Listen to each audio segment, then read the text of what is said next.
Ay.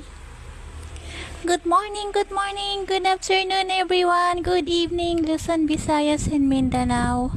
Ayan guys, nagluluto si Inday Gracia ng sardinas na may malunggay. Malunggay yan guys, hindi ko na yan pinakita sa inyo kung paano ko ginisa, kaya sabihin nyo na naman bakit ganito, bakit ganyan. Templado na yan guys. Nilagyan ko na ng sabaw at hinulog ko na agad yung malunggay.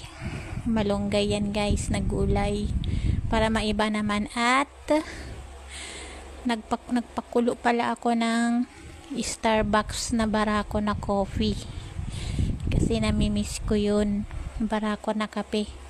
Bahala nang di makatulog si Inday Gracia oy, basta may kape, ayos na yan.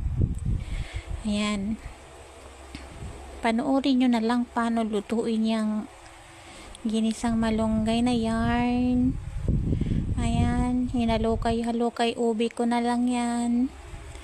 Madali lang naman lutuin yung malunggay, no? At yan ang ulam namin for tonight's video. Ayan, tinimplahan na at tinikman ko kung maalat.